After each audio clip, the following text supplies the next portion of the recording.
It's going to be super, super expensive to get in there. It's going to be super, super expensive to go to these home games for New York. So, yeah, like these Knicks fans that want to get in, I mean, it's unbelievable. You can fly all the way to Texas and, get a hotel room and go to a game in San Antonio and probably spend, 30% of what you are going to a game in New York. I believe it, though, because, they're hype. They should be hype, right? Because, their team is playing exceptionally well. Like, even when the Spurs got about 14, I was like, okay, these guys may have peaked too early. And, you knew the Knicks had a couple of runs left in them. You knew that 14-point lead was not going to be safe. And it wasn't. And the Knicks just, flipped it. They go up by 14 themselves.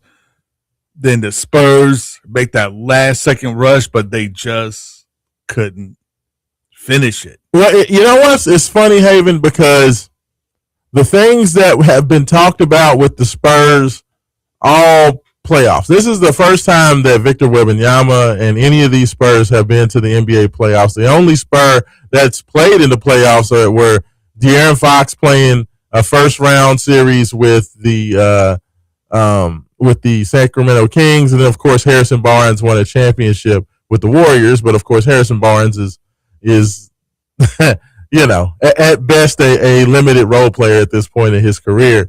But those are the only two guys that really had any true the playoff experience. So, everybody talked about the Spurs youth and that you have to kind of earn your stripes and you don't make a run to the finals in your first year. And the Spurs, have pretty much bucked that trend, even though they made stakes in the Portland series. Wembanyama goes down with the concussion. The Trailblazers end up winning game 2 on the road in San Antonio, but the Spurs turn it on, find a way to win that series in 6 games. Then they go to the Minnesota Timberwolves series. They lose the first game. Anthony Edwards makes big shots down the stretch, wins game 1, beats the Spurs. But then, the Spurs figure out a way. They fight back. They go kind of back and forth. They shake off the fact that De'Aaron Fox has the ankle injury. They win that series, I believe, in 7 games. Then they go out there. They're playing the world champs, the Oklahoma City Thunder. Once again, they win the first game on a big shot by Wemby in overtime. Second game, the Thunder come back, win that game. Thunder end up winning 2 games in a row, ultimately go up 3-2, figure that the Spurs are done with, down 3-2. Spurs find a way to win those final 2 games, and they make it to the finals against all odds. And heading into this series, Haven, it was like, okay, well, maybe the Spurs can do this. Maybe they are a team of destiny that can make this big run in their first year. And now, Haven, all of the things that people said would be the biggest issues for a young team making their first run of playoffs is showing up in the NBA Finals. And the simple reason why is because you have a veteran Knicks team that has done a better job of making sure every mistake that San Antonio makes, every immature, dumb play that the Spurs make, they are taking full advantage of it, and the Knicks are making the Spurs pay. Well, to me, one of the biggest things they're doing, which I love that the Knicks are doing, is their strategy, right? So if you watch the last game, it was played at a frenetically fast pace. Frenetically fast pace, which caused the Spurs to sit Wembanyama for quite a bit, the first half. At least the first quarter he sat for quite a bit, especially towards the end and kind of begin the second quarter, because they didn't want him worn out, because his conditioning in a couple of games you could tell if he plays the whole game he's beat. You saw it against the OKC where he played almost the entire game. He was done. He had nothing left, no jump, and he didn't become a liability, but he was just, you could tell that he wasn't the same Wemby for a young guy, and they ran him to death. Well, and that was one of their strategies, run. Yeah, absolutely. Every time the Spurs turned it over, every time there was a long rebound, they utilized that as the first pass of their fast break, and the Knicks got down the court and tried to score before the Spurs could even set up their offense. They wanted to make sure they kept San Antonio in transition. And it's just one of those things where New York has done a better job. They even did a better job of it than the Oklahoma City Thunder of making sure that the Spurs' mistakes turn into points. They're playing at a faster pace. OKC tends to like to walk the ball up because Shea is a guy, SGA is a guy that just likes to kind of methodically handle the ball, walk the ball up, get into the sets, get into where he's, gets his rhythm. And honestly, that worked against OKC. And New York's having none of it. Like literally every time they're running.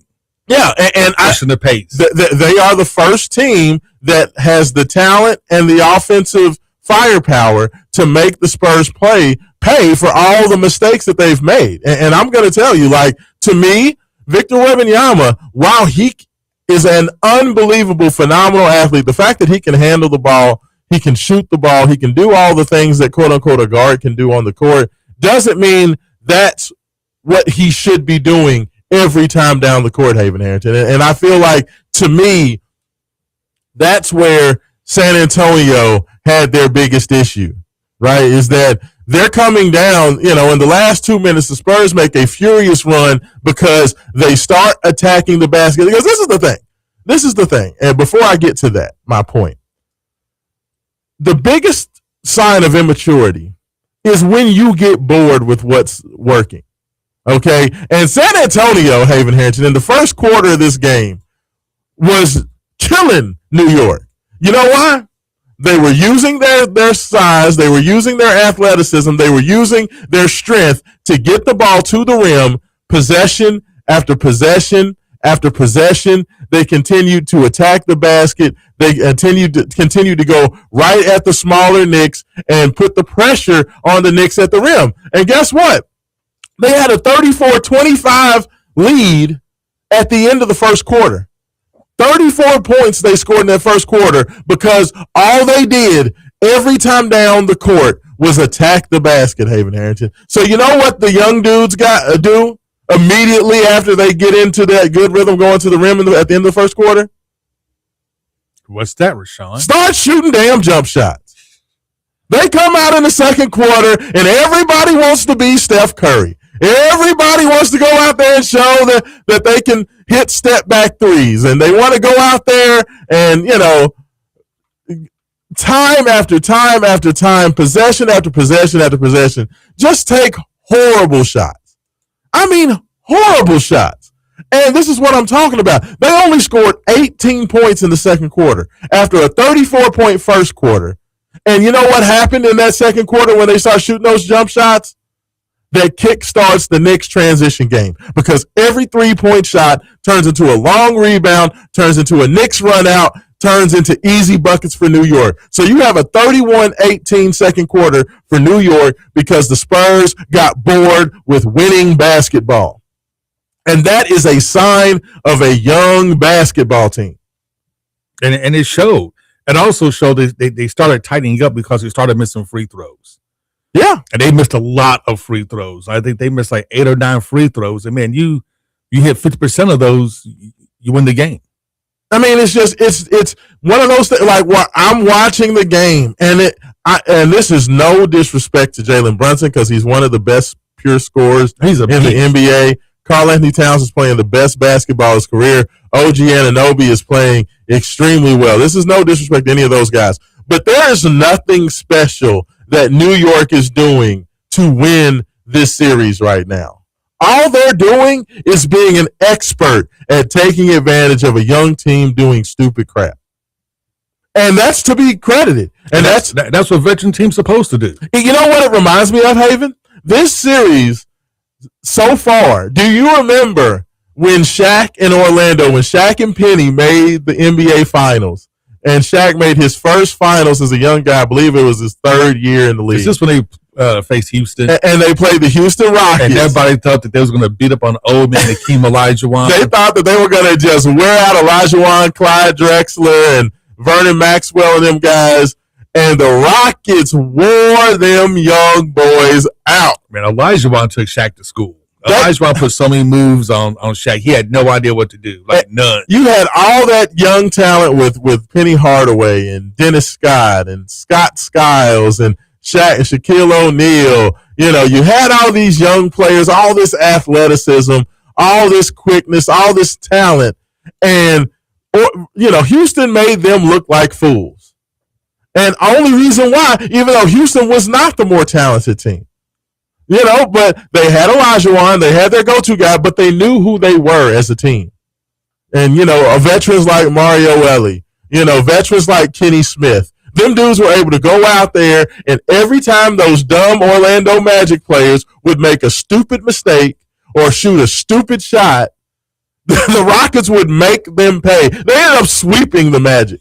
I mean, but we also have to give some credit to Mike Brown for out-coaching Vince Johnson, the Spurs coach. Yeah, Vince Johnson. Yeah, because he's put on a clinic of how we're going to use our talent, what our guys can do. The Knicks are a veteran team. All these guys are They know where their shots are coming from. They know where their spots are on the floor. And guess what? Every time down, they get the shot that they want to get. With the Spurs, Haven, the Spurs play basketball on offense looking like they have no idea what's going to happen every time down. They just kind of throw it at the wall and see what sticks. Like, Wembanyama doesn't have a go-to spot yet. He doesn't have a position that he gets to on the floor, can catch and attack immediately. Stephon Castle has no clue what he's doing. First of all, you've got to stop with this Stephon Castle at point guard. The only two people that need to be handling the ball is Dylan Harper or De'Aaron Fox. That's it. Man, Dylan Harper is having unbelievable series. That guy's balling. The whole playoffs has just been balling. Unbelievable. That's set a Spurs franchise record for most points scored by a rookie in their first playoff. It has already set that record. It's only game 2 of the finals. But, the Harper and Fox need to be the only two guys because Stephon Castle is killing the Spurs on offense. The man's out of control. Bad turnovers. He's thrown more pick-6 turnovers where he's jumping in the air, has no idea where he's going with the ball, and just throwing the ball to the Knicks. That happens so many times. I know that he sees himself as a point guard. Brother, you're not a point guard. You're not a point guard. They need to stop doing that. They need to let Castle is a 6'9" freak athlete on the wing. This guy needs to be catching the ball where he can get the ball. He can post up most other guards or wings that try to guard him because he's so big, so strong, so athletic. But, Castle his role needs to be redefined. They need to keep the ball in they need to keep the ball in De'Aaron Fox and Harper's hands, and they need to utilize Wembanyama and Castle as wings. Wembanyama needs to be catching the ball every time at the free throw line extended, where he can catch it and either jab and shoot or take the one dribble, and then you can, make your move from the block where the Knicks are either going to have to double team you and you kick out for the wide open 3, or you can make the nice little left hand, right hand scoop shots or floaters, runners, whatever. The problem is the Spurs keep trying to go to the same well with Wembanyama all the time. Well, they keep trying to give him the ball and let him ISO like he's Kobe Bryant. Well, there's that, or they bring him out to where he sits a screen well above the 3-point line and then tries to run to the paint. Yeah, but that's not working because the Knicks know what they're going to do. Because you're too high up. What'd you say? You said way above the 3-point line. But see, and that's the thing. If you make that screen roll, if you set that screen roll from 18 feet, that makes the Knicks make a decision. Because when you're setting a screen roll, 4 or 5 feet above the 3-point line, everybody still has plenty of time to be able to react and recover to get back to where you're going. They're trying to play Wembanyama way too far away from the basket. Just because he can handle the ball, just because he can do all these things. It's like I was saying at the end of the fourth quarter. They, the last 2 possessions of the game, Vince Johnson calls a timeout. It's a tie ball game. Okay. The Spurs have just gone on this 7-0, 9-0 run to tie the game. They get the game tied, and their final 2 possessions are Wembanyama ISO from the 3-point line, from the wing 3-point line, and he just jab steps and just shoots a pull-up 3 with 37 seconds left. Terrible shot. Okay? first of all, you're trying to get a quick shot and you're going 2 for 1, but you're giving Wemby the ball in ISO from the 3-point line. Like, while he can do that, Haven, I need Wembanyama doing that when, the shot clock's running down and that's all you got. Like, that ball needs to be in De'Aaron Fox's hand and that ball needs to be in Dylan Harper's hands, because you need to have somebody who's quick enough to be able to get the ball into the paint and aggressively attack the defense and make the defense make a decision. So they have Wembanyama, 3-point line extended for that first possession. Then, of course, we saw what happened the next possession. The Spurs get the defensive stop, but Wembanyama throws the ball away. Brunson steals the ball because Castle's not paying attention. Brunson hits 1 or 2 free throws, which sets up the final possession. Spurs down 1 with the ball. So what do the Spurs do? 7.5 seconds left, Haven. Call a timeout. Ball to half court. They inbound the ball, and De'Aaron Fox waits. With 7 seconds left, 2 dribbles without going anywhere, then throws the ball to Wembanyama from 20 feet out to let him jab step and shoot a Kobe fadeaway from 20 feet out. Wemby misses, Spurs lose. They went to an ISO set 20 to 25 feet away from the basket, their final 2 possessions. While Wembanyama is a great player, Haven Harrington, and he can hit that shot, that is bad basketball. Because that is a low percentage possession. You want to get the ball to the rim. You want to attack the basket. That is how you win basketball games, until, the Spurs are getting penalized for being immature and just playing dumb basketball. And that's why they're down 0-2 in the finals. But that's what you expect a veteran team to do to a young team. Yeah. Is to take advantage of all their flaws, especially when you have a team with so much offensive firepower like the Knicks, and they can. And, like I said before, the Knicks had a great game plan, right? We're going to run them to death. We're going to run them and run them and run them, wear those bigs out, especially wear Wemby out, because, Wemby does not have the stamina of some of these other guys, and we can wear them out. Yeah. And that's exactly what they did.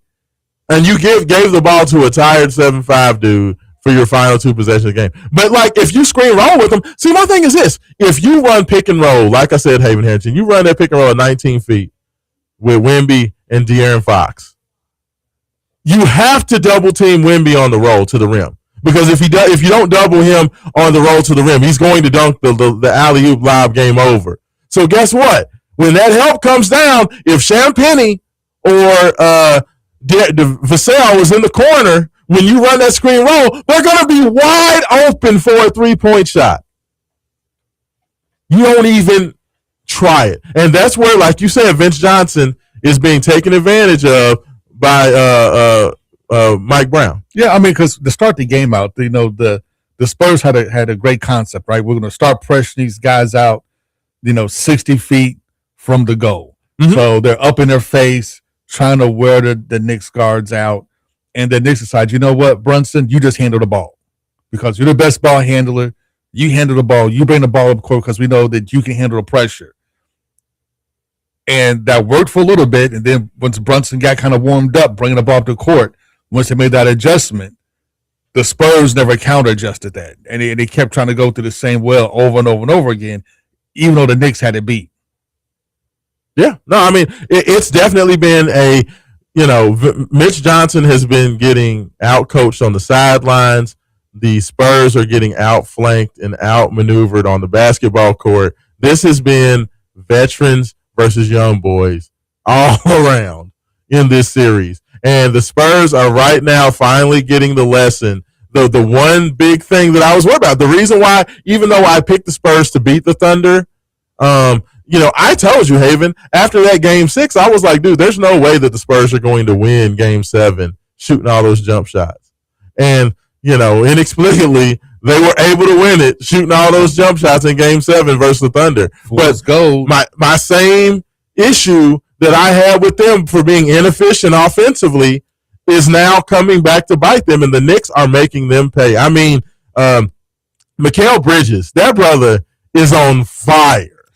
8 of 13 from the field, 4 of 6 from 3. He's not missing shots. Like Karl Anthony Towns, 3 of 5 from 3. He's shooting 20 scores 21 points on 8 of 12 shots. Like that's the thing. The Knicks are being so inefficient. The only inefficient guy, all the Knicks have been efficient except for Brunson. Brunson, he scored.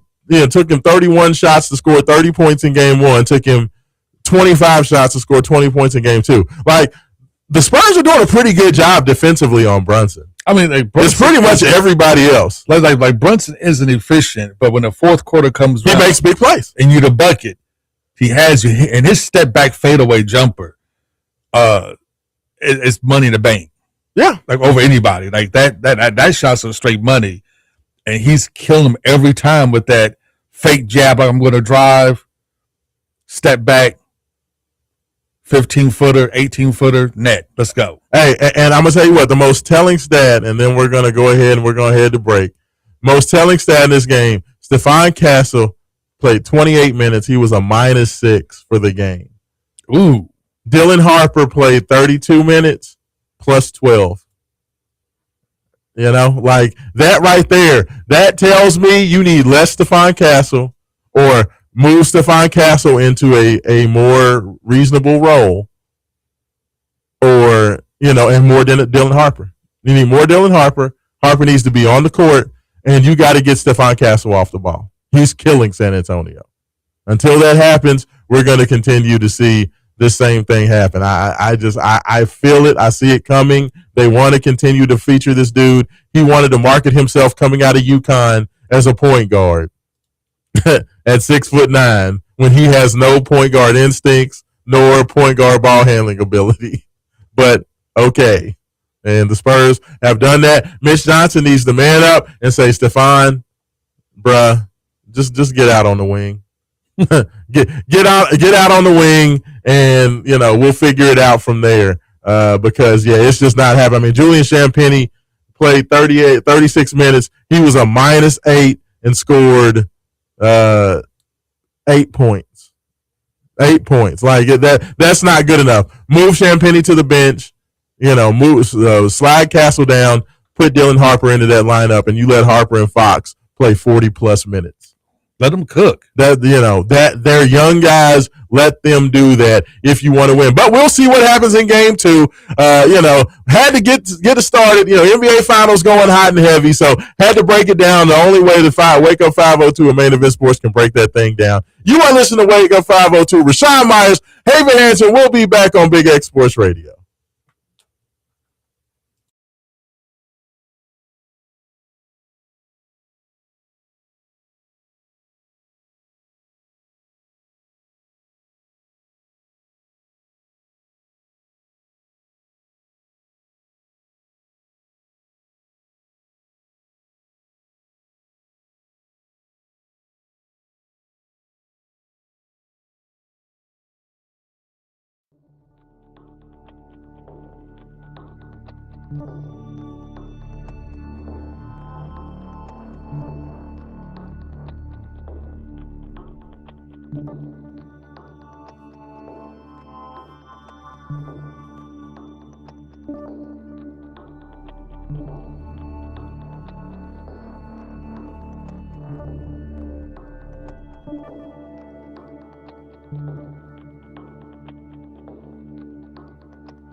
We have a special guest in the building today. Man, yes, we do. Yes, we do. One of the finest female boxers ever to come out of Louisville, Kentucky. I give you. Also, one of the best announcers as well, because she was announced on Bourbon Barbecue Mayhem last year. You can check it out on YouTube on Main Event Combat with the K. You can see all her great work because she announced all the fights, was there doing play by play. Great job. But I give you the one and only, also one of the finest wrestling coaches in the city of Louisville as well. I give you Katie Marks. Hey, y'all. Thanks. So happy to be here. Thanks for having me. Thank you for having. Thank you for coming in. Thank you for coming in. Haven Harrington, I'm gonna let you handle since you can look. You know, it's always odd doing the interview, the in office, in-house interviews from the opposite room. So I'm gonna let you handle the goodies. I know y'all were talking about some good stuff going on, but go ahead, Haven. Oh yeah. So June 20th, another Future Promotions fights with our good friend Dorico and Joe. I mean, two of the best boxing promoters in the state of Kentucky are put on a fight June 20th in Portland. Come check it out. I'm gonna put the flyer on wakeup502.com so you guys can see it and you know where to get and buy tickets. But you're gonna make your pro debut. Yes, sir. That's the plan. Have them switch microphones. I don't know if that other one mic sounds like it's kind of off mic a little bit. Switch mics real quick. Alrighty. Try that one. How's this sound? Hey, there we go. Okay. There we go. Yes, June 20th. Be down at the American Legion. Looking for some sponsors. If y'all want to pop out, get a half a table or a whole table, 4 people or 8 people, that'd be awesome. Looking to put some sponsors on my trunks. It will be live streamed, so it'd be an awesome advertisement for any local business. Tim Mayhem Moten is highlighting is our main event of the night. It'll be a great night of boxing, just, highlighting this amazing city and, Muhammad Ali. Um, yeah, it'll be a great night of boxing. I can't wait. I got 8 amateur fights in the past. I've been out of the ring since 2021. But women are taking over this year in more ways than one. Unfortunately, we have Amanda Serrano and Katie Taylor saying they're gonna actually retire very soon. But I want to get in this and get my part and make my mark on history. So any support is awesome. You can find me on Instagram and Facebook and follow me at CAVELEIRAMARIA on Facebook and Instagram. Cavileta is my fighting name. So yeah, reach out, DM me. Yeah, thanks for listening too. So thanks for having me on today. I appreciate it.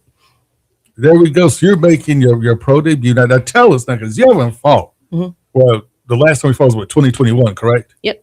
So you waited, about 5 years before you decided to get back in the ring. Like, what made you decide to go ahead and put the gloves on and make it happen? Honestly, I got mad seeing the last couple of years, seeing MVP, seeing Jake Paul putting all these highlighting these amazing women on the undercard, seeing again Serrano and Katie Taylor at Madison Square Garden, the very first female main event fight, and then all they had was amazing women that had a couple pro fights or making their pro debuts on the undercard, and I'm thinking to myself, why am I sitting on the couch?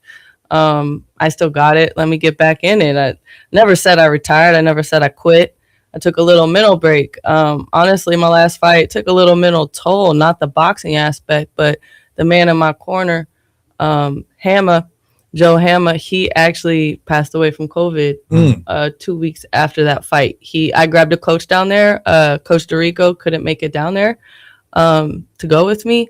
And he just jumped up and had me in the corner. And then a couple weeks later, I see him in the hospital. And yeah, that was just a real messed up situation. But I went back took a mental break. I stayed active in my Brazilian martial art, capoeira. So yeah, it was tough, but I never wanted to leave boxing. Like Haven said, I commentated live stream for him last summer. I ring announced a fight also in Frankfurt, some amateur fights, and I've never completely left the scene. I was always here watching and learning and watching the show on the sidelines. But yeah, I got the fire in me still. So there you go. So how does it feel getting back in the ring, training, cutting weight, all the good things you have to do? I feel like as health-wise, I've done it the right way. I've done it better than I ever have in the past throughout my wrestling career in high school. I did that terribly to cut weight. So this time around, I've done it right, more knowledgeable in the health industry, health atmosphere. So that it's just the mental game, getting the mental game right, seeing where I'm at. Got in the ring the other night, first time with a girl since 2021. It's different to, you're not going to be able to be as fast or strong as any guy you get in the ring with, but I got a good judgment, see where I'm at mentally, physically, getting in the ring the other night. So, I'm ready to go put on a show. So let me ask, I have a question. So yeah, absolutely. Talk about just the difference with you doing the announcing, the commentating. How did you like that? How did you enjoy doing the commentating at the Bourbon Barbecue and Mayhem? And does being on the outside looking in, does that kind of help you now that you're re-entering the ring? It always helps to watch fighters, old fighters. Mike Tyson always says today, a warrior watches, the master's craft. So watching it, you can only learn so much, but then you have to take what you watch and you have to apply it and you have to execute it. So there's nothing, you're always going to gain something by watching any pro fighter. You can watch what to do, what not to do. So you're going to learn something every time you're paying attention. Absolutely. That's what's up. So now for our listeners who don't know, you're also a wrestling coach as well. Yep. Wrestled since I was 7. I try to empower young girls. Again, girls are getting picked up by colleges left and right. When I was 17, 18 years ago, there was only 15 colleges in the country that had female wrestling teams. Today, there's over 70, and it's growing. Anybody that wrestles just 1 year in high school is getting scholarships to whatever college that has a wrestling team. So I encourage any girl that steps on the mat, stick with it. The mental game's the hard part, learning it, but it's an amazing community. That's what I love about wrestling. It's really about family, community. If you can get traveling right now, they're doing duels all over the place. Virginia Beach. My friend Tiara Scott, 2-time national champion out of Campbellsville, originally from Chicago. She's actually here in town. And she represents the Bellarmine Girls Club every Sundays. You can check her out 1:15 to 2:15. So, but yeah, I'm a more high school wrestling coach for 2 seasons. I'm actually about to take off tomorrow to the girls camp at Purdue. I'm so excited to hear about they have their own section. The 7th through the 10th will be girls only. Okay. So that's really awesome. One of the top wrestling camps in the country. So I'm super excited. It'll be my first time taking. I got 3 middle schoolers going up with me, representing more. I mean, look at that. Look, just do everything. Boxing. Hey, Grandma said you could do whatever you want, but I think she was probably talking about being a lawyer, a doctor, or the first president. So, sorry, Grandma. That's okay. That's okay. You could be the first female boxing champion from the city. Put you up there amongst the greats. Absolutely. Trying to. So I got a little trivia for you guys. What is the 2 oldest sports in the country? We're talking about one of them, so that's an easy one. So boxing. Boxing's one. Yep. And what's that? Horse racing? Hey, someone's paying attention. Do you know what today is? Today's Belmont Day, right? It is, absolutely. Yeah, I heard we have a little bit of Belmont because we have a lot of degenerate gamblers that listen to this show. So like the national programming is BSIN, which is a gambling network, sports gambling network. Okay. So we have a lot of degenerate gamblers that listen in. So absolutely, Haven said you have some breakdown for the Belmont. So please share any information. So I'm the first one in my family to be on the backside. Grandma, grandpa, uncle, my mom and great uncle are mutual clerks. So if you're going to bet at the races, you were going to get your ticket from them. And my grandpa went for 50 years in the Bay Area. I'm originally from California. So Golden Gate Fields is my home track, but I learned how to ride from a Hall of Fame jockey in Lexington 12 years ago. But I grew up barrel racing, so I made the switch from rodeo to horse racing. So I guess I'm an adrenaline junkie. I'm not going to fly out of an airplane, though. I just like speed. But yeah, today is Belmont Stakes Day. It's going to be an amazing race because they're not even betting on the Kentucky Derby winner. But there was a lot of bumping out of the gate for your commandment. You have the pace is going to make the race, as they say, with power shift, and then Vitruvian Man's your long shot in the 1 hole. But then they made a jockey change on commandment, so that can make a difference from Luis Saez to Johnny V. It's going to be an awesome race. I think Golden Tempo is going to be there, but is there going to be somebody else getting the jump on him because he's going to come from behind, but you're going to have commandment. You're going to have Renegade, who was the favorite in the Derby morning line. You're going to have them in front of him going into the turn. So shouldn't be any traffic for him in a 9-horse field, but there could be. He could get boxed in because they know who he is, but drawing the outside post, he's going to have a nice break. He's going to drop back. Renegade Commandment is going to be mid-pack. It's who's going to have the finishing kick today for the Belmont Stakes that's being hosted at Saratoga. We'll have the Belmont Stakes back at Belmont next year. They're under reconstruction at the moment. But yeah, tune into that. Definitely on NBC and Peacock. I'll catch that later, most definitely, in between workouts. You just broke the whole race down. This game was like somebody looking to the future. Y'all got basketball. I got with it. 1938. A horse had the most inches in the newspaper in the whole nation for the whole year. Wow. Any idea who that was? 1938? Yep. Is that, hold on, it's not Aristides? Aristides is the very first winner of the Kentucky Derby in 1875. Oh, that was 1875. That was a little bit. Just a little bit. Close. Yeah. At least I knew the name. I don't know. Did. Who was the horse? 1938? I have no idea. There's a movie about him. Seabiscuit, right? Hey. There we go. Mhm. There you go. Haven, you didn't know I knew this much about horse racing. I did not. I had no idea. That's awesome. Well, but no, definitely appreciate that. So there you go, all you little degenerates out there. Maybe she gave you a trifecta. Hey, best sports in the country, in my opinion. Oh, we have a texter texting in on YouTube, by the way, Haven. Who's your predicted winner of the Belmont Stakes? Yeah, that just came up on YouTube chat. Ooh, it's tough. It's tough. It's so tough. Commandment has a kick, but it's more of a grinding kick down the stretch. Renegade is gonna get the jump. So if he's in the clear, I think Renegade is a naturally quicker horse when you're heading down the stretch. Commandment's gonna be right next to him.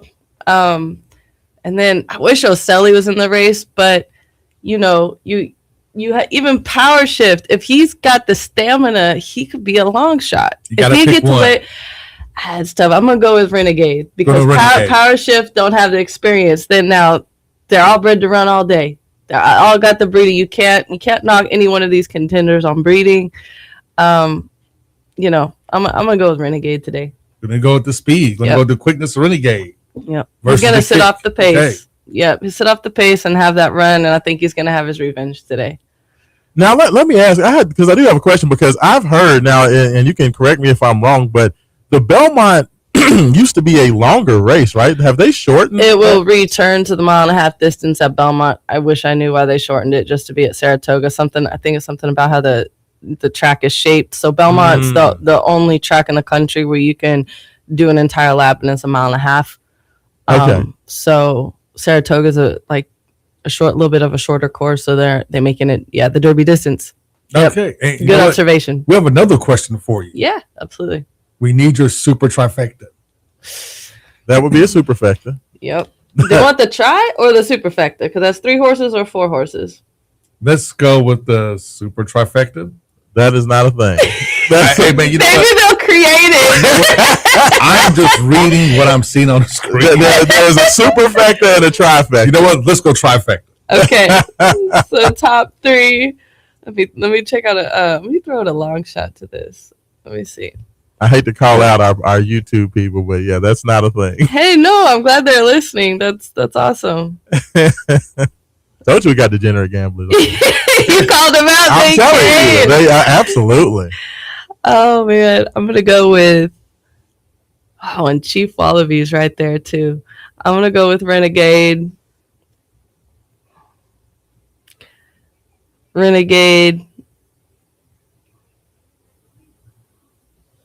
Commandment, and Emerging Market.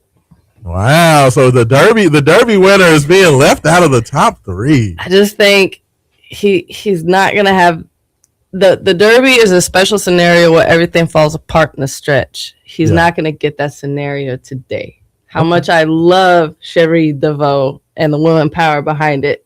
I gotta go with the facts. I gotta go with the reality. So I'm gonna go with them. Yep. All right. There you go. If you want to throw something else superfecta, then you can throw Golden Tempo in there for.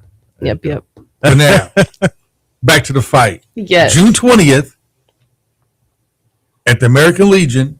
Yes. Show up, support. In Portland. Mm-hmm. Right there was a 38th, I do believe, 38th Street. 2800. Oh, I was off. It's okay. Yeah, 2800, something other. We have to get the address up here for all you good folks. The flyer you said be posted. I have the flyer printed out and share it. It's on my Facebook story every day with a couple of clips coming up. Again, you'll be on my trunks if you want to sponsor me with that half a table or a full table. There's a whole other lineup of amazing fights that night. Grab a table because general admission, standing room only. And again, it's a nonprofit for your company, so it'll be a tax write-off to All or Nothing Boxing Academy, which is Derico Murray's nonprofit organization. There we go. Hey, and make sure you give everybody your socials again, just so if we want to continue to follow your journey and your start of your professional career, so everybody can keep tabs. That is 2800 West Main Street. for the American Legion. Again, my Instagram, it's so Cavilera is my nickname from capoeira, which means like a knight in shining armor, since I used to ride racehorses. So that's Cavelleira, and my middle name Maria, Cavilera Maria. My nickname, I go by some friends, they just call me Cavi for short.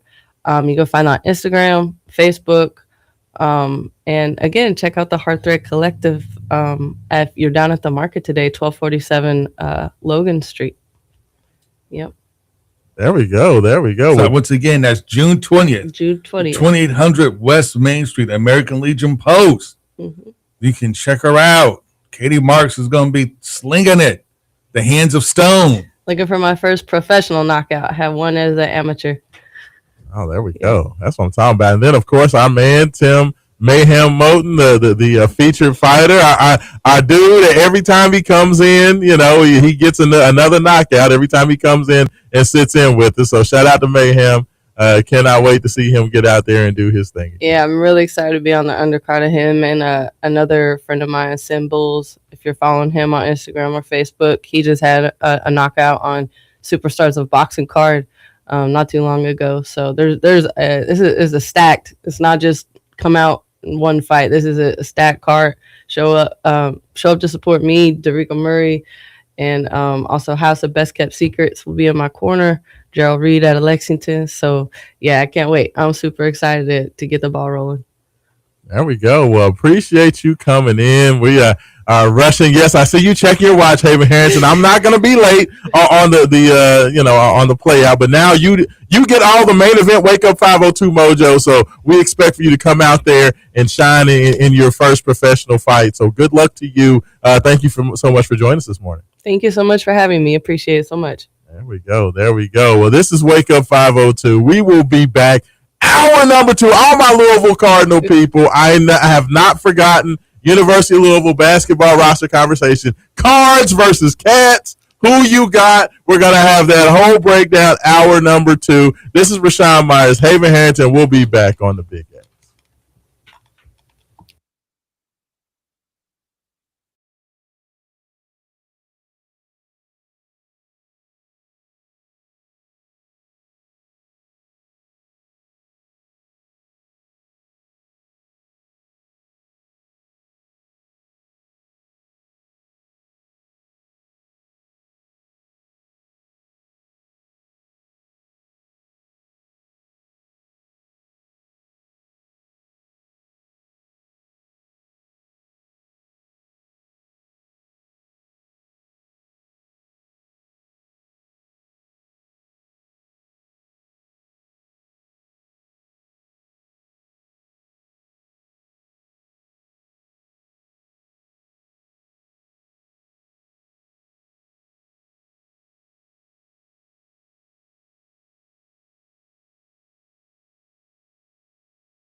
And welcome back in. Welcome back in. Second hour of the show. Wake up 502, 96.1 FM, 1450 AM. Big X Sports Radio. Raashaan Myers, Haven Harrington, taking care of you here. The palatial studios of WXVW. And we have so much to get into. Great. The first hour always just flies by, man. We had that Haven Harrington, it just goes by too fast, man. We got so much happening. I got to get on here and fuss and complain about Victor Wembanyama, got my blood pressure all up, you know what I'm saying? And then we had our great guest on the second segment to calm me down, talk a little horse race and talk a little boxing. I feel better now. I feel regulated, so now I can get my blood pressure back up again, talking about Louisville, Kentucky basketball. But you can get up again, man. You should be pretty happy. Man, so I mean, like Louisville's supposed to have like the best class or top 5 classes in the country. Yeah, absolutely. Look, you should be excited. Louisville has the roster is nice. Louisville has the number 1 transfer portal class in America. They have the number 6 recruiting class in the nation. They returned their best returning prospect, not named Michael Brown, in Adrian Woolley. So I'm super, super excited. But coming off the news on Tuesday, Milan Momcilovic made his commitment to the University of Kentucky, as he should have, over the University of Louisville, Arizona, and a couple of others that were sniffing around. As you should have. I would have picked Kentucky too, because Kentucky literally paid him 2 to 3 times as much as anybody else is going to pay him. It made perfect sense. I mean, it made perfect sense that Milan did make the commitment to the University of Kentucky, but it is amazing. The University of Kentucky is a team that, for the most part, Haven Harrington, their fans had been uninspired by the roster that they put together. Most college basketball outlets had Kentucky sitting somewhere around the mid-40s to mid-30s in terms of quality of roster. to this point. So not many people super excited about the roster. So come the Milan Momcilovic commitment, Haven Harrington. Now all of a sudden, Kentucky goes from a team that had a very blah team with a bunch of blah players to now, for whatever reason, now they have Milan, and now we're hearing Kentucky's a top 10 team by some people. We're hearing Kentucky's a top 15 team and maybe better than the University of Louisville. And I just don't see it, Haven Harrington. I'm going to be real honest with you. Like, I appreciate the fact that Malachi Moreno made the choice to, pull his name out of the NBA draft and come back to Kentucky. I appreciate the fact that Milan Momcilovic, who's the best three-point shooter in college basketball last year, shooting 48% from the field, from three, knocking down 136 triples. I appreciate all that, was able to get it, was able to be a great marksman for the Iowa State Cyclones on their way to a Sweet 16 finish. But I just don't see it. And there's been a lot of conversation this week about the basketball rosters between Louisville and Kentucky. Okay, you have, of course, for Louisville, Jackson Shelstad, the former point guard at Oregon. You have Adrian Woolley, which we talked about, the best returning player from last year's team that did not take his name into the NBA draft. You have Carter Knox, former McDonald's All-American transfer from Arkansas, 6'7", 6'8" wing player, as well as Alvaro Fulgaris, hero of the Iowa Hawkeyes in the NCAA tournament, knocked off number 1 seed Florida with his big shot from the corner. You have him at the 4 spot. And then, of course, Big 12 Defensive Player of the Year, presumably will be a first-team All-American this year in Flory Badunga at the 5 spot for Louisville. And then, of course, we know about all the guys Louisville has coming off the bench, from Deshane Montgomery, from Dayton. You have London Johnson, the former G League point guard, who came at midseason last year. And then you have the number 1 center in high school basketball, Obinna Akizi Jr., Gabe Dine, 7'5" shot blocker from USC, as well as Boyang Zhang, the 6'9" sharpshooter from China, as well as Isaac Ellis, the MVP of Overtime Elite from this past season. So Louisville has a very well thought of bench, have very, very good starting lineup. University of Kentucky, Zoom Diallo, point guard from Washington, solid player, very nice size at the point guard position, being 6'5", very athletic. You have Alex Wilkins, shooting guard from Furman, taking a step up, but was very, very good, at his level, at the mid-major level. You do, of course, have Cam Williams returning, wing, who came over from Tulane last year, a very good shooter, got hurt last year, tried to come back at the end of the season, but never really got back on track. Then, of course, you have Milan Momcilovic, the power forward, as we just talked about, transfer from Iowa State. And then, the aforementioned Malachi Moreno coming back. But after that starting lineup, you pretty much only have the young man Justin McBride, who's coming over, the power forward from James Madison. Other than that, you have him, and then you have a bunch of nothing. I mean, Trenton Noah has been on the team with UK for a couple of years. The young man from out in the state was supposed to come in as a shooter, has not shot the ball well. You have Mo Williams' son, who's on the team. You have Braden Hawthorne, who redshirted last year as a wing. And that's and Braden Hawthorne's brother. That's all you have on the bench. None of their dudes on the bench outside of McBride has done anything remotely resembling, successful at the collegiate level. And I'm not seeing it, but let me ask you. I broke down the two, or at least I didn't break it down, but I gave you the 2 starting lineups. I've heard Kentucky fans have been talking reckless this offseason. Oh, and I did forget for Kentucky. My apologies. Usman Njai, 6'11", big man from plays over in Europe. Supposedly is a 3-point shooter, even though he only shot 29% from 3 for his club in Europe. But he's a big guy who likes to handle the ball and try to shoot threes. And I really have no idea what he is, but you have him coming over as well. But Haven, there's been a lot of talk. Kentucky fans seem like, it's a foregone conclusion. Kentucky's going to be the better team. All they needed was Momcilovic to unlock everything else. I don't necessarily see it that way. What do you think about the two teams' rosters and what's been put together so far? I think you look at Kentucky's starting lineup, and I'm gonna back up and say this. This is how much faith Kentucky has in their roster. If you go to UK Athletics right now, click on basketball, click on roster, the roster's not listed. Only the coaching staff is listed.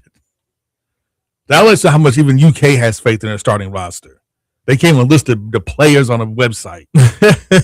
I'm dead serious. Go, you look at it right now. They're not up there. Just the coaching staff. Yikes. I mean, if you look at the projected starting lineup, UK has they have a pretty good projecting starting lineup. But, as we know, depth is key. And Louisville has way more depth at every position than that UK has. UK may go like six guys deep, and we really don't know because like none of these guys are played together, and none of these guys are played underneath the Mark Pope system. Well, and none of these guys have been standouts. Yeah, like even Malachi Moreno, he was a 7 points, 4 rebounds guy for Kentucky last year. He was a solid freshman center in the SEC. And it feels like, and I don't know if you want to agree, but it feels like because Malachi Moreno entertained staying in the NBA draft, that now people are almost overvaluing how good he was as a first-year player at Kentucky. You know what I mean? Because the NBA teams were interested in drafting him potentially at the end of the first round. Does that make sense? Like, it feels like now because he's returning to school, they act like, Kareem Abdul-Jabbar is coming back. And I didn't see that, Haven. Like, I mean, he was okay. Yeah, he was all right. Like he was okay. He was good, but he's not like great. I know you expect him to take like that jump as he comes back next year, but this is the issue when like you try to compare rosters in the NIL era, and it's that you got completely different teams coming back every year. You're lucky to have maybe one or two guys stick around. Yeah. So it's really hard to kind of get a gauge of how good this team is going to be based on the guys you bring in, because the systems they were in before are different than the systems they're going to be in now, right? And these guys were played together, so you have to kind of get that continuity up. You have to kind of get that, you have to build those relationships amongst each other, and that sometimes happens quickly.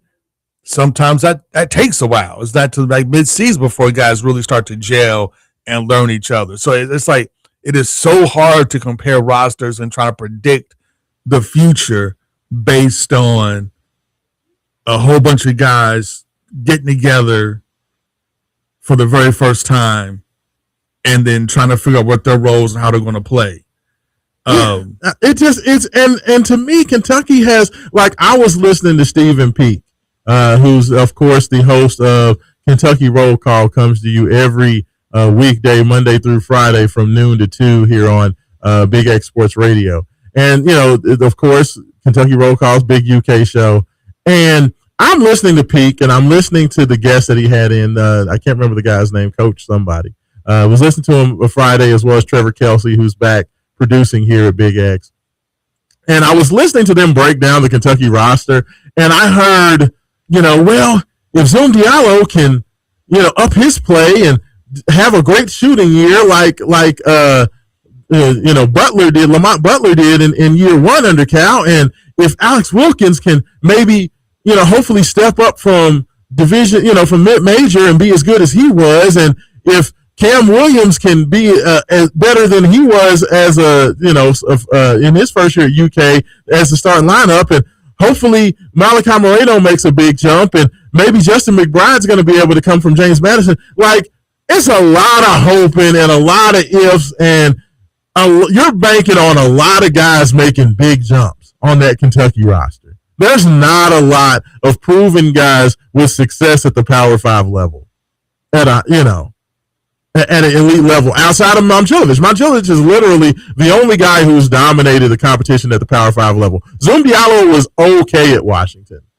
He was not a superstar by any means. It was we saw solid. this a couple years ago with Kentucky, right? Like, was actually a couple years ago. It was last year where they overcorrected with, the first year of Pope. They kind of got bullied, so they overcorrected and got a bunch of bigger guys, beefier guys, and kind of band wouldn't get bullied. But none of those guys were the man, so to speak, where they came from. They were kind of like role players, or they were the guys off the bench, or whatever, or guys that started but really weren't super impact players.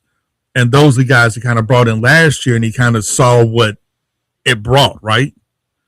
And it kind of seems like you're doing that again this year, where you're bringing a lot of guys that weren't necessarily super productive at their previous spots, especially when they're coming from other Power 5, Power 4 programs. And that makes a big difference because it's going to take them a while to get used to this level of competition. And it's not going to happen immediately. Like we saw this with Pat Kelsey's first year. He brought in a bunch of guys. Some of those guys came from mid-major programs. They were good players, but they never played at this level. And it took them a while to get used to playing at this level.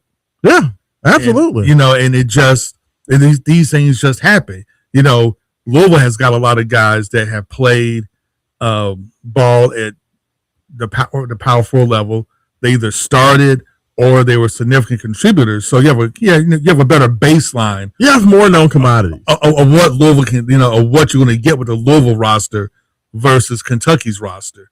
But at the end of the day, you still don't know how these guys are going to mesh, how they're going to fit in the system. Because you got a couple of guys coming for guys who play ball like that. The guys came from Iowa. That is a slower style of basketball than what's going to be asked to play at Kentucky, right?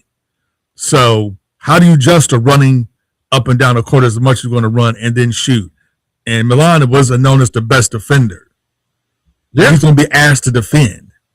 So, will he be able to pick up, defense better than he did before, or is he just a sharpshooter? You know what I'm saying? Hey, I tell you what, that right there is going to be one of the big questions. But I tell you what, we got a couple of callers waiting on the Call Your Law Office hotline. So let's go ahead and hop right to them. First, we got Jay Has on the line. Jay, good morning. How are you doing, sir? Morning, Raashaan. How you doing? Jay! Doing well, man. Doing well. But, there's been a whole lot of talk about these Louisville, Kentucky basketball rosters, Jay. So, we're chopping it up. But what you got for us this morning? Well, I don't know if you know or you do know. This new kid that Louisville has signed or committed to some kid. I don't know who he is about that.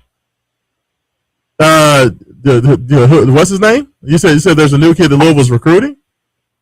Bivens or something like that.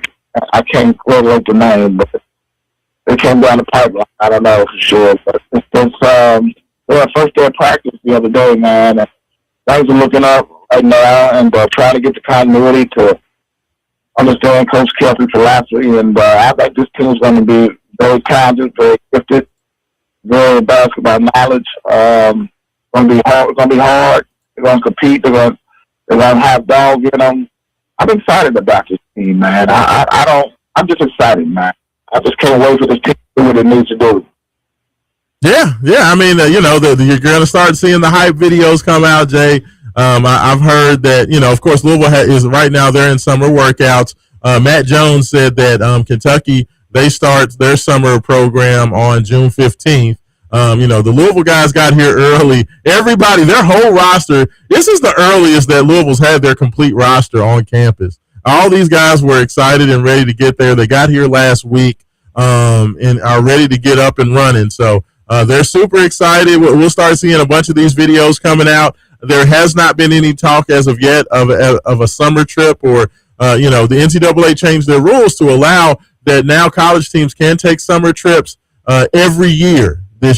Moving forward. So I don't know if it's just kind of too late in the game for Louisville to get something set up, but I would love to see them go to South America, maybe play a couple of these club professional teams, or make a trip up to Canada and maybe do something like that to play some professional teams. I would love to see this team get a chance to get on the court early, Jay. Would you want to see Louisville try to get out there and play some outside competition this summer? Of course, exactly. Get it up to Kansas, coming up and load it down during basically for the holiday season. But that's just exhibition. But normally Louisville go to Bahamas or so they do something across the water, and I don't want to go across the water right now. What's going on with the virus right now? I feel that, Jay. I feel that. Thing right there, and I'm excited about the football program. I'm excited about this basketball program, volleyball, all over athletics. It's going to be a huge Labor Day weekend. Headed to Nashville, Hazen. Oh yeah, hey, I cannot wait for Louisville Ole Miss coming up. Labor Day weekend, Labor Day Sunday is going to be going down. Louisville's going to have that big game taking on the Rebels, and we're going to be down there, right, Jay? We're going to be doing some little broadcasting. Yeah, so we're going to be at Hurricane 10. That's on 2nd Street and Broadway. Not Broadway here in Louisville, Broadway in Nashville. Ooh, the main strip. Yes, sir. Hurricane and the 10. girls volleyball team plays Texas at noon, and the boys playing at 7:30 that later. Well, we know you'll be in there with pom poms for the volleyball team, Jay. So we'll let you let us know exactly how that whole thing goes down. But yeah, I cannot wait. I'm super excited. We're going to be down there in the Music City. We're going to be taking in the barbecue and all the action down there on Broadway, getting ready for the event. So I'm super excited about it, man. And we're going to get a chance to meet old Dolly Parton. There you go. The old Dolly doing her thing down there in Nashville. I can't wait. I like you keep talking about it, Jay. You know, fellas, we're less than 100 days. I think we're 91 days from the kickoff of football season. From week 0, baby. Yeah, it's going down. So I'm super excited about it. Jay, you got anything else for us this morning? Well, I'm excited about number one sports show. Raashaan Myers and you guys, like I said every week, you guys do a phenomenal job. You guys are truly blessed. You guys are doing some. If people knew exactly what all the things you guys did for the last 20 years, it's business, it's untouchable. Sometimes you guys tell people your story, what you've been through, what you're going through. Yes, sir. Absolutely. That is the guy's honest truth. So people don't know all the stuff that we've been that we've done, Jay. It's a whole lot. And I'll tell you this one thing. Brian Durbin, the CEO of Arcadia Senior Living, is actually going to be running out to Hurricane 10, the big building down there in Nashville for over the weekend, and the Cardinal fans are going to be out of there. Yeah, no. Brian's rented out the whole spot. The Louisville fans are going to be taking over there in Hurricane 10. So, I cannot wait to get down there. I'm excited. It feels like, the more we talk, it's going to turn around. It's going to be here. It's already June.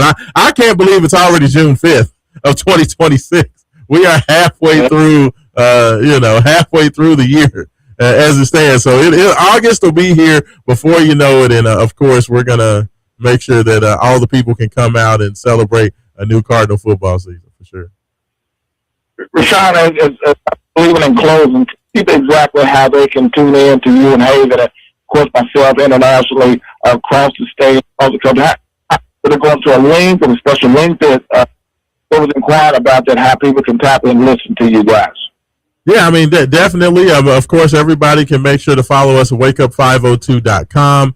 Check out everything that we have going on. We host all of our podcasting there. Anything that we have coming up, will be on there posted as well. Of course, you can follow Haven Harrington at ME Sports to check him out. You can follow me at Raashaan, Raashaan, as Event Sports Radio on Facebook, Main Event Sports on YouTube. So you can check us out every different way in which, and all of the things that are happening, as the football season gets closer. Of course, Leanne Herring, and following everything that she does as our football specialist. Once the season comes around, you'll want to check her out as well. But yeah, Jay, they can always find out what's going on. And wherever the party is, that's where Main Event Sports Wake Up 502 is going to be.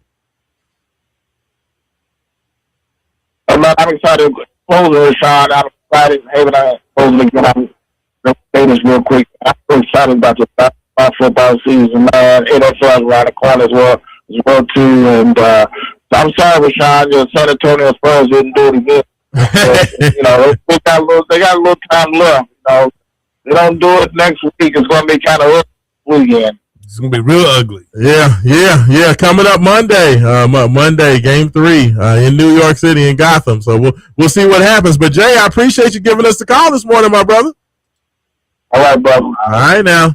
There we go. One of the best to ever do it there. Jay Hash checking in this morning. I know, Haven Harrington, he has not stopped talking about that Nashville trip. He's very excited. Man, because it's going to be nice. Hurricane team is, that's big time. Not only is it big time, but for both Louisville's basketball and football team, with the financial situation we're in, this season is literally put up or shut up. Yeah. Brahms had that great first season. We went 10-2, made it to the ACC championship game, got blown out by a quarterbackless FSU team. But we still went 10-2 with Jack Plummer as our quarterback. Absolutely. And after that, we've been close to making the playoffs, but we've had bad losses that had just derailed our season. But now this is it, right? He has more money than he's had before. He got a contract extension. He has the team that he believes can make a big push. So now you got to make it. Yeah, I'm going into this year. Oh, and by the way, we did have another caller, Ed. Ed, if you want to give us a call back, please do. We do have a phone line open for you. But to me, I am going to approach this coming football season, Haven Harrington. I've told you this. After what what Jeff Brom and Brian as the offensive coordinator, what those guys have done with this team over the first 3 years, I'm going into this season arms folded. I'm going into this season showing you got to show me. It's put up or shut up. I understand that, but I'm not predicting anything. You know what I'm predicting? Haven 8-4. You know why? Because Jeff Brom is giving me 8-4 results. I'm not even looking at the schedule. I don't even care who's on the schedule. Well, no, here's the thing, right? Literally, I'm not even going to look at the schedule. I'm saying 8-4 because he's been an 8-4 coach. Well, because that's because we're going to lose to the worst team on our schedule. Yeah, I'm not breaking down the schedule this year, y'all. I'm not. Look, if you all look for the Raashaan, we're going to go get nope. I'm not 8-4. Until you prove that you're not an 8-4 coach, I don't give a damn that Isaac Brown is coming back. I don't care that you got Lincoln Keenholtz coming over, transferring from Ohio State. I don't care that, you're excited about the pass catchers that you brought in. I don't care that you got the transfer wide receiver from Florida State. I don't care that, you brought in, the pass rusher from North Carolina to go next to Clev Lubin, who may be the best top returning pass rusher in the ACC. I don't care that you brought back a bunch of talented linebackers and have possibly the best linebacking core, in the ACC. I don't care about any of it. I don't care, Haven. I don't care. Randy, I don't care. I don't care who's on the team. That's because you're an 8-4 coach. Because you got to put up a shut up. Because you're an 8-4 coach. I love you. I love Jeff. I love Jeff as a person. I love to talk to him. He's always been warm to me. I love talking to him in press conferences, and we have a pretty good rapport. But you're 8-4 coach. So until you prove to me that you're not an 8-4 coach, I'm not. I'm just gonna watch this season. I know that's bad. I'm gonna let you you're the football guy. No, but that's real though, because if you look at it, after that first year, we literally have underperformed every year after that. The team when you had my mind just went blank already. Quarterback of the Saints, Tyler Shuck. When you had Tyler Shuck, that was a playoff team. You had the best quarterback he's ever had since he's been here. That was a playoff-ready team, and we just couldn't get it done. Last year, I know we had a ton of injuries, but we played bad football against Virginia. We should have won that game easily in regulation. We go to overtime, we lose. We never should have lost to Clemson, but we wound up having bad turnovers, losing to Clemson. Then the season's still not derailed. You get blown up by SMU, which I understand because we're just decimated at that point. But you just time after time we've had these opportunities to ascend to the next level, had these opportunities to make the playoffs, and every time we shoot ourselves in the foot. It's not like we're losing to better teams. That I can understand. I can understand losing to better teams, but we're literally just shooting ourselves in the foot. Like we should never lost to Clemson last year. Clemson was horrible. Horrible team. We never should have lost to Clemson last year. With Tyler Shuckett before that, we never should have lost to Stanford. We were in the playoffs, almost guaranteed to be in the playoffs until we lose that game. And there was no reason we should have lost that game. We were easily the better team. We just couldn't stop them at all. And it cost us big time. Haven Harrington, I was at L&N Federal Credit Union, Cardinal Stadium, every game last year. And I will tell you, as someone who covered a 2-10 Bobby Petrino last year at Louisville, that last year's season was by far the most miserable football team to ever cover. It was painful because you knew the team's potential, right? You knew the team. And that Louisville team gave up 50-plus points. That Bobby Petrino team gave up 50-plus points their last 5 games in a row.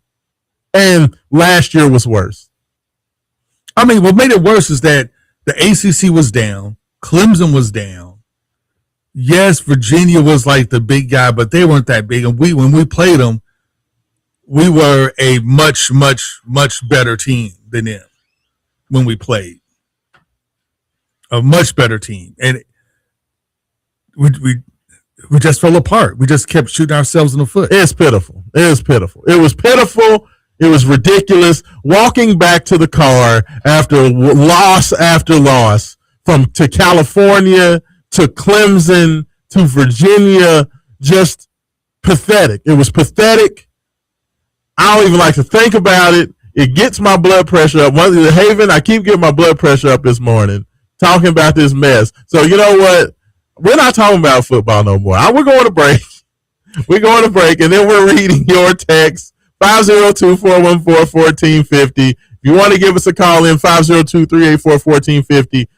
Call your law office hotline. Would love to hear from you. Or you can text us on the Game Day Men's Health text line. Of course, continue to keep sending your YouTube and Facebook chat comments in as well. We'll be reading those on the other end. This is Wake Up 502, 96.1 FM, 1450 AM, Big X Sports Radio. We'll be back.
And welcome back in. Last segment of the show. Wake up 502 96.1, 1450 AM, Big X Sports Radio.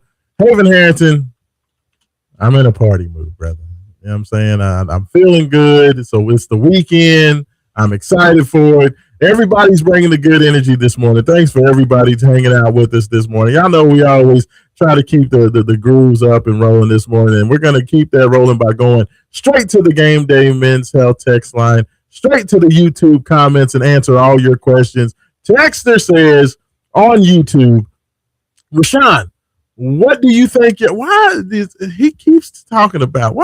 He says, why do you think, or what do you think, or do you think your Louisville Queens are going to win on Sunday? I don't know why this texter has an issue with the Louisville Kings. I don't know. I mean, they're balling. I mean, they made a quarterback. Calling the Queens. Like, first of all, this is the UofL. Like, if you have such an issue with the Louisville Kings, like, who are you a fan of? Like, the Dallas Renegades? I don't understand why they have to be the Queens. Every time he texts them in, he calls them the Queens, man. I'm like, they've won how many in a row, Haven? They won like 5 or 6 in a row? Something like that. Yeah, they won 5 of their last 6, I believe, to go into the playoff. They had such a strong end to the year, Haven. They're not even the 4th seed in the playoffs. They're the 3 seed in the playoff. So they got to avoid playing Orlando.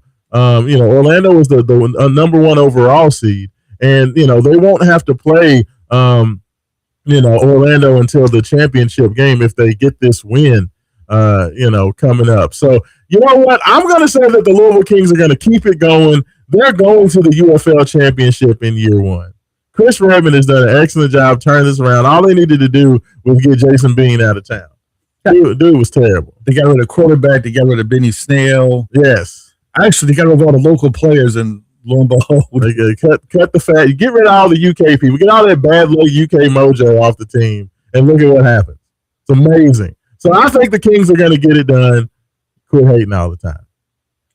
See, Texter also says, can you all tell me who are the Louisville basketball players that are in the picture? I need names. In which picture are you speaking of? I don't know what picture you're speaking of. I know that Louisville men's basketball account put up a few videos. They showed Jackson Shellstad and Adrian Woolley shooting in a drill. I know that they had Woolley and Shellstad kind of head to head in one of the pictures. They also had Alvaro Fulgaris getting hyped with Carter Knox. So, I mean, there's been a lot of different videos. They showed a video of our young man, the 6'9" wing, Boyan Zhang, the young man from China, Haven, hit 19 of 20 in one of the shooting drills.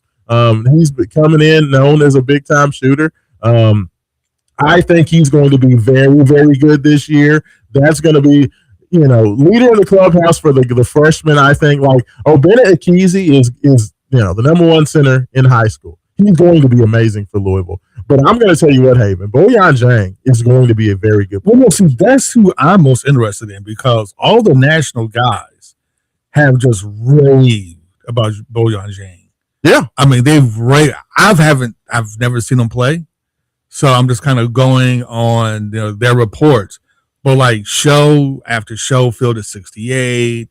I mean, it doesn't matter. Like every college basketball show I listen to, they say that we are just going to be so impressed by this young man's skill. I mean, he's measured at the combine measurements because they do combine measurements at the OTE.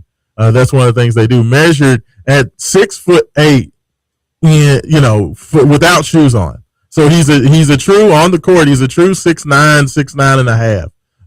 With that, ball handling wing. He's a guy who handles the ball, can set the pick and roll, is a knockdown shooter. Shot, in his final two events playing with Team China, U18, shot 43% from three in one event, shot 41% from three in the other event. Haven is an absolute knockdown shooter.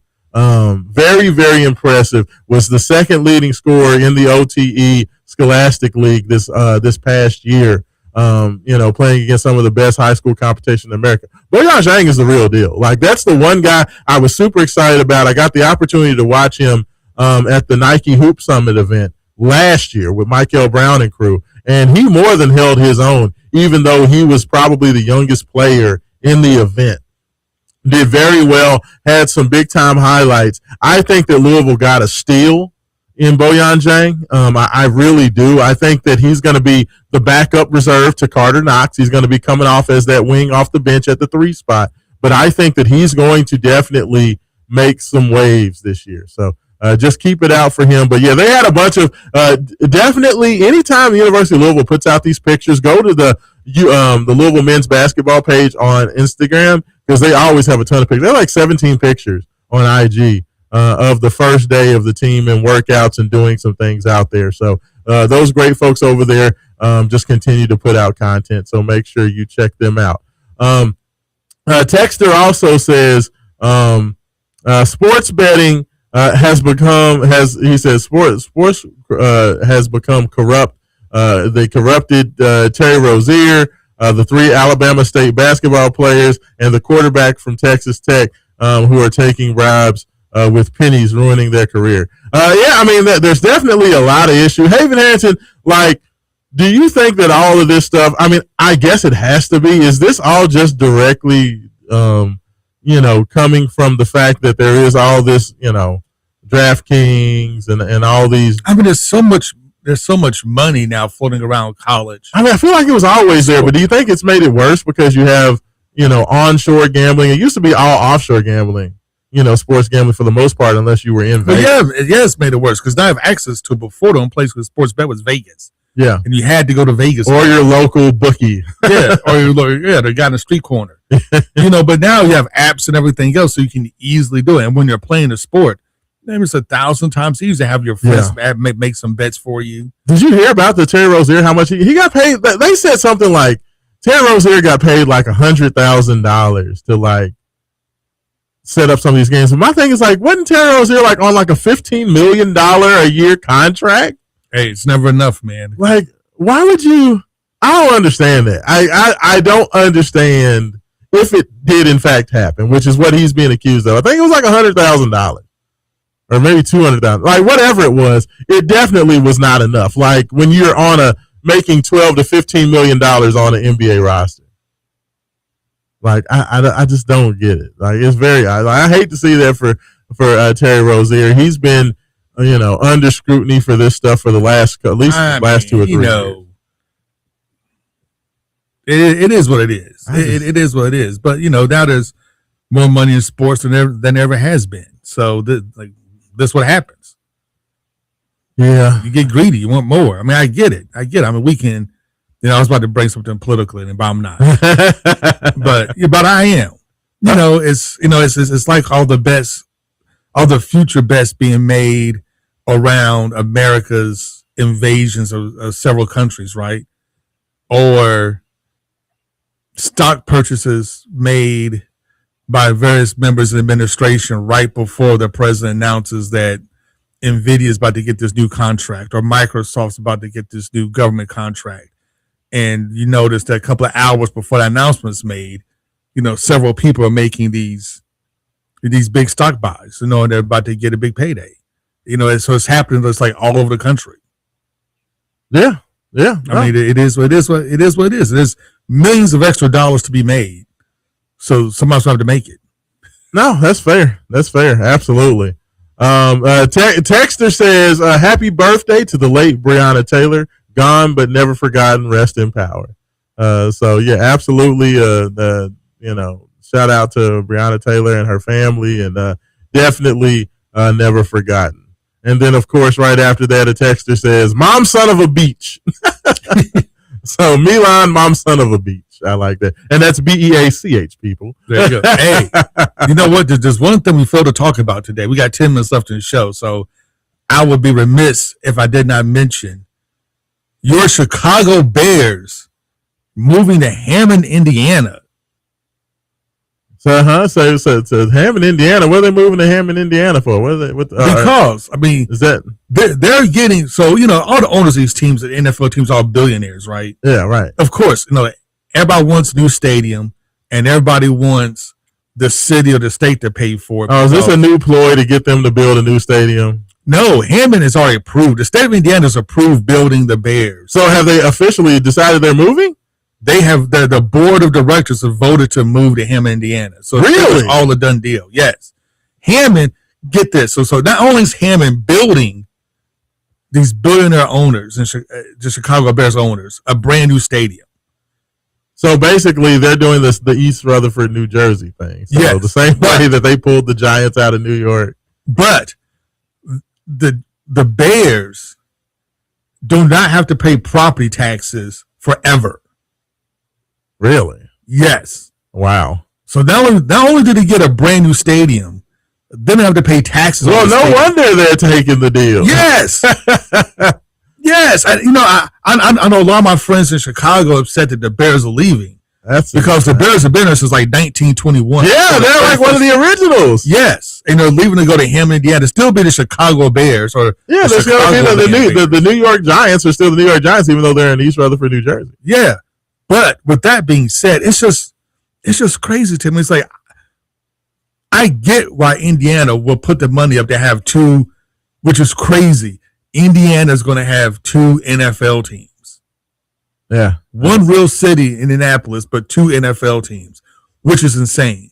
But besides that, you look at it and it's like, how much more money do you have to shell out to sports owners to keep them happy from moving? Yeah. No, hey, I mean, and these guys are already billionaires, but they want like more public money and to live like. No, I mean, I understand why Chicago, Illinois was like, no, we're good. We're not going to, build you a brand new stadium that's going to be in excess of $2 to $3 billion. So, like, no, yeah, we're a world class city. We'll be okay with that NFL. We're the third largest city in the U.S. We got this. I mean, that's wild. That is wild. Crazy. I mean, I get it though. I understand it from both sides. But that just seems insane to me. But Texter checks in. Got Anthony Easton checking in this morning. Good morning, Anthony.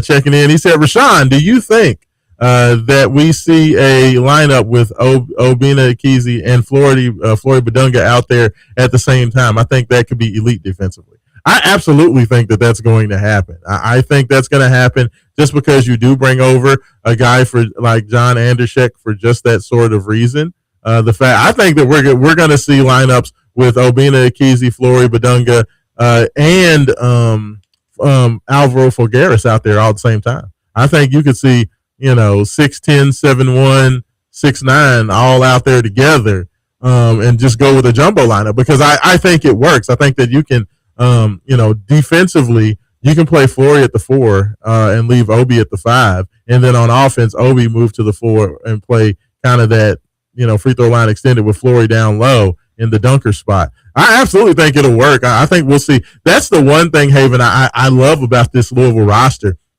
The position flexibility, like everybody on the roster outside of probably Jackson Shellstad and Isaac Ellis can at least play 2 to 3 positions on the court, Like, Willie can play the 1, 2, and 3. Deshane Montgomery can play the 1, 2, or 3. Alvaro Figueres can play the 5, the 3, and the 4. Same thing with Flory Badunga can play the 4 and the 5. I think Obina Ekezie can play the 4 and the 5.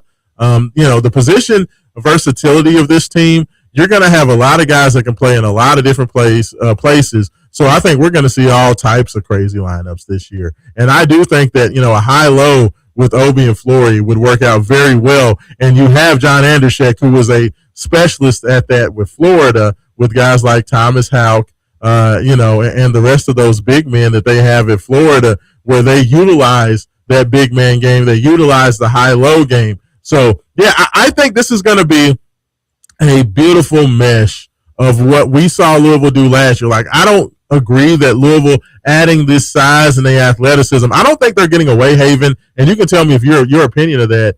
I don't think they're going to get away from running up and down, spreading the floor, and trying to take advantage from the 3. I think that what they're going to do is try to be a lot more balanced. Like instead of just being so 3-point reliant, I think they're going to take advantage of getting the ball to the post when they need to and shooting better threes. Is that your read that you kind of get on it? You know what? I want to take a wait and see approach. Okay. I believe that's most likely to happen. But I just want to wait and see because I know how much Kelsey loves his 3-point shooting. But I understand that he's made significant strides to be a more balanced team. So I just want to see how that all meshes together and what kind of system they come up with before I say anything. Because honestly, I thought last year's team, if you would have had like a coach on the team that could coach big men, could have been probably one of the most balanced teams that Louisville's had in decades. Yeah. But it just didn't happen. Yeah. And it looks like he's made those changes. Yeah, well, that's why you bring in Coach Anderson. Yeah. You bring in those changes. coach. I just want to see how those changes mesh together. You know what I'm saying? Yeah. Sometimes bring a great offensive coordinator. You say, you know what? We need to get away from this running game.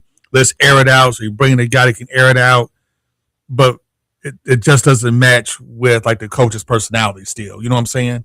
Absolutely. I mean, and they brought over Coach Dixon from Clemson as well as a defensive specialist coach. They have Coach Andershek coming in from Campbell by way of Florida. So they definitely have brought in those guys. We'll have to see how that works. Or will it turn out like Ross McMains? You remember old Ross McMains He's supposed to be like a basketball savant. Yeah, Coach Mack brought him in, and that just did not work out. but he left here and had great success. Yeah, he's been doing really well. Like Ross McMahon's is like doing big things at the NBA level, and people are talking about he's like one of the best young minds. So obviously it was just that last Chris Mack team was just team turmoil, man. There was too much happening. COVID happened. It was everything happened. His mind just couldn't grasp it, and it was a wrap. And before we get out of here, Texter just sent me it said, have you all seen the prices? We talked about it earlier, the prices for Game 3. He actually sent me a picture. It's crazy. The ticket price. Like the nosebleed seats, like $10,000. Look, there is one seat that's on a value deal right now on sale for $8,035. One ticket. And that's the value seat. I'm looking at uppers at $10,500. I see $9,990 for another ticket. This is going to be insane, especially with the fact that New York has now won 2 games in a row. That is going to be the hottest ticket since Hamilton came to Broadway. And we know there's 25,000 folks in New York that can easily afford the $8,000 ticket. Oh, absolutely, 1,000%. So it's going to be a madhouse at the Mecca. I cannot wait to see the environment. I've really loved and enjoyed the resurgence of St. John's basketball and what Rick has done there in the Garden. But when you talk about Monday night, it's going to be rocking. A zoo. It is going to be rocking. It's going to be a zoo. So I cannot wait to see it. I'm excited for it. Yes, I'm pulling for the Spurs and Wemby, but I'm excited for the people in New York. They call it the Mecca for a reason. They definitely deserve a champion. So if the Knicks get it done, I definitely won't hate on that. But thanks to everybody for checking in this morning. Haven Harrington, thanks to you for everything that you've done for me this morning. Thanks so much to our guest as well. For checking in. Make sure you guys get out there. Give the information on that one more time before we get out of here, Haven. We got about 20 seconds. June 20th, 2800 West Main Street. You want to see Dorico Murray and Future Promotions, Tim Mayhem Mode. They're going at it. Our girl Katie Marks is going to be out there, her pro debut. Come check her out. Donnell Taylor, Symbols. All the local greats going to be out there boxing. Great night of fights. Definitely going to be there. Go to wakeup502.com in a couple of hours, and all the information will be up there. And if you want to sponsor our girl Katie, who's also my co-host on Main Event Combat, our boxing podcast, that's going to be on wakeup502.com. Sponsor. Let's get this fight game going. Let's do it. There we go. Hey, thanks so much, Haven Harrington. Thanks, everybody. And Wake Up 502, and we're out. This is